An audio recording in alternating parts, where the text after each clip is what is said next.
ನೀವು ಈಗ 100 ವಯಸ್ಸು ನಿಮ್ದು ಏನು ಉಣ್ತಿದ್ರಿ? ರೊಟ್ಟಿ ಬೇಳೆ ಮತ್ತೇನೇನು ಹೊಟ್ಟೆ ಕೆಲಸ ಮಾಡ್ತಿದ್ರಿ? ಹಾಂ. ಮುಂಜಾನೆ ಏಟಿಗೆ ಹೇಳ್ತಿದ್ರಿ? ಕೋಳಿ ಕೂಗದಾಗ ಮಸ್ಕಿನ. ಹಾಂ. ಒಂದು ಭೀ ಹಲ್ಲು ಬಿದ್ದಿಲ್ಲಲ್ಲ ನಿಮ್ಮದು? ಹ್ಞೂ. ಒಂದು ಹಲ್ಲು ಇಲ್ಲ, ಬಿದ್ದಿಲ್ಲ, ಕೂದಲು ಹೆಂಗಿದ್ದೀನಿ ಹಂಗೆ ಅವ.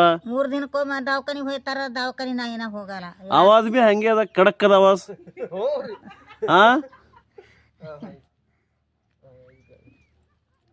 ನಮ್ಗೆ ಅಂಥವ್ರಿಗೆ ಜೀವ ಸೇರಲ್ಲ ನೋಡ್ರಿ. ಮುದುಕಿಯಾಗಿ ಹೋಯ್ರಿ ಸರಿ ಕುಡಿಯೋನಿಗೆ ಅವರಿಗೆಲ್ಲ ಯಾಗ ಹೊಡಿಲಿ ಅಂತದ ಜೀವ. ಹಾಂ. ಲಡ್ ತಗೊಂಡು ಹೊಡದೆ. ಹಾಂ. ಯಾರ ಕಿಲಿ ಕುಡಿಯತ್ತಂದ್ರೆ ಯಾನ್ ಕುಡಿತಾಗ ಮಂದಿ ಇಲ್ಲಿ ಅಂತ. ಈ ಊರಾಗ ಮಂದಿ ಕುಡಿಯೋದು ತೋಲದರಿ ಸಬರಿ ತಪ್ಪತ್ತಾರ. ಏನು ಒಳ ಬರ್ತದ? ನಮ್ಮ ಮಳೆ ಇಲ್ಲೇ ಇರು ಕುಡಿಯೋದಿಲ್ಲ.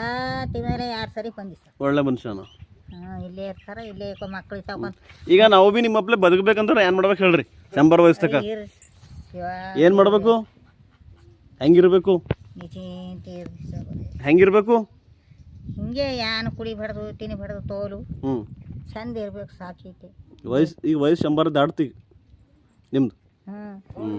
ಅಂದ್ರೆ ಜಗಳ ಈಗ ಮನುಷ್ಯ ಜಗಳ ಆಡ್ಬಾರ್ದಲ್ಲ ಯಾರು ಸರಿ ಬಿ? ಜಗಳ ಜೂಟಿ ಏನು ಆಡ್ಬಾರ್ದು. ಚಂದ ಇರ್ಬೇಕು, ಸಾಕು ಕಣ್ಣ. ಆ ಗಾಡಿ ಮೇಲೆ ಕುಂತು ಕಾಡಾಡ ಓಡಿಸ್ತಾರೆ. ಸತ್ತು ನಡ್ದಾರ ನೋಡ್ರಿ. ಒಟ್ಟು ಯಾಕೆ ಓಡಿಸ್ಬೇಕು? ಈಗ ರೊಕ್ಕ ಬರೋದು ಹೊಟ್ಟು ಕುಂತಿದೆ.